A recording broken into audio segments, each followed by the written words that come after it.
आप सब लोगों को मेरा नमस्कार और वीडियो देखने के लिए दिल से धन्यवाद। तो आज का जो गीत है हमारी माता रानी का गीत है।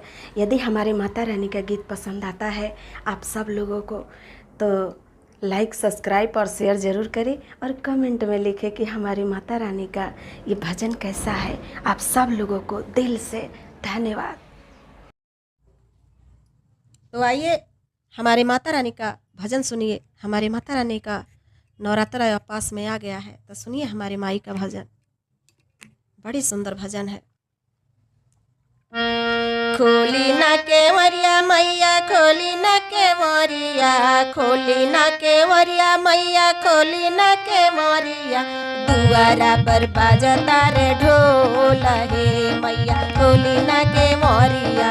दुआरा पर बाजता रे ढोल हे मैया, खोली ना केवरिया।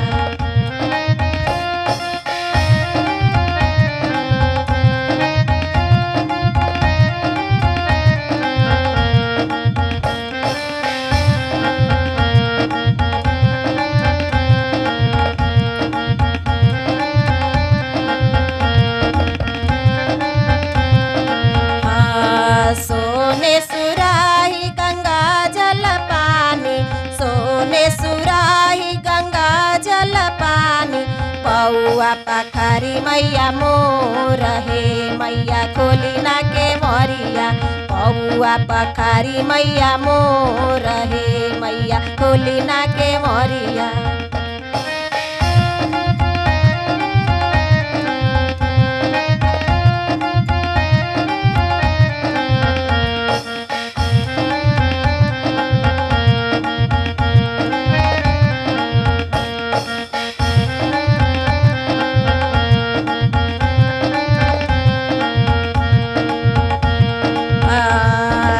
सोने के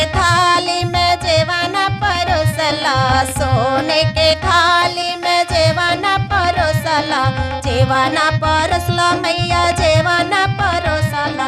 जेवाना जेवाना मैया मोर हे मैया, खोला ना केवरिया।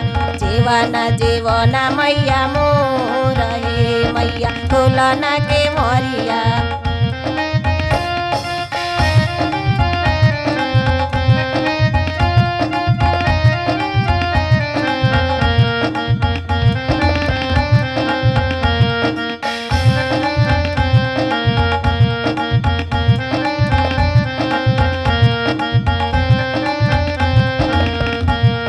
लवंगा इलायची के छकवा बनवला, लवंगा इलायची के छकवा बनवला।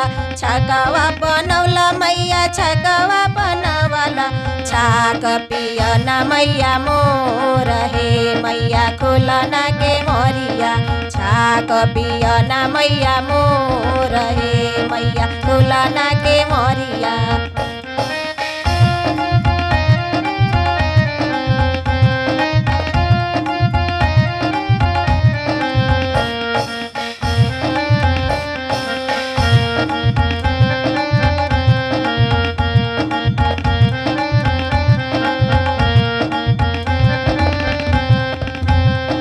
फूल हजारी के सेजिया लगवला, फूल हजारी के सेजिया लगवला।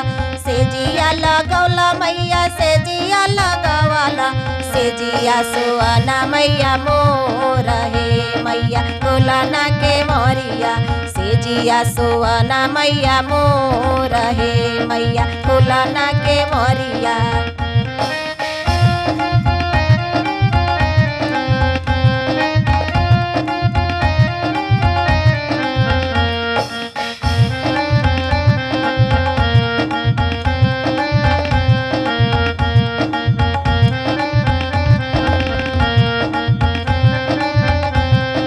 निमिया के डारी पे झूला लगायो, निमिया के डारी मैया झूलुआ लगायो।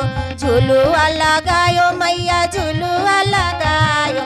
झूलुआ झूलना मैया मोर हे मैया, खोला ना केवरिया।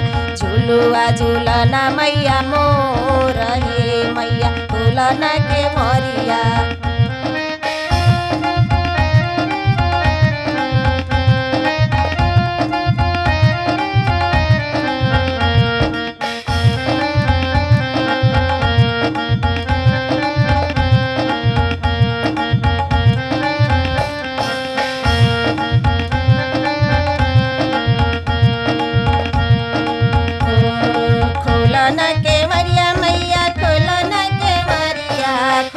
ना के मरिया मैया खोला ना के मरिया दुआरा पर बाजता रे ढोल हे मैया खोला ना के मरिया दुआरा पर बाजता रे ढोल हे मैया खोला ना के मरिया दुआरा पर बाजता रे ढोल हे मैया खोला ना के मरिया।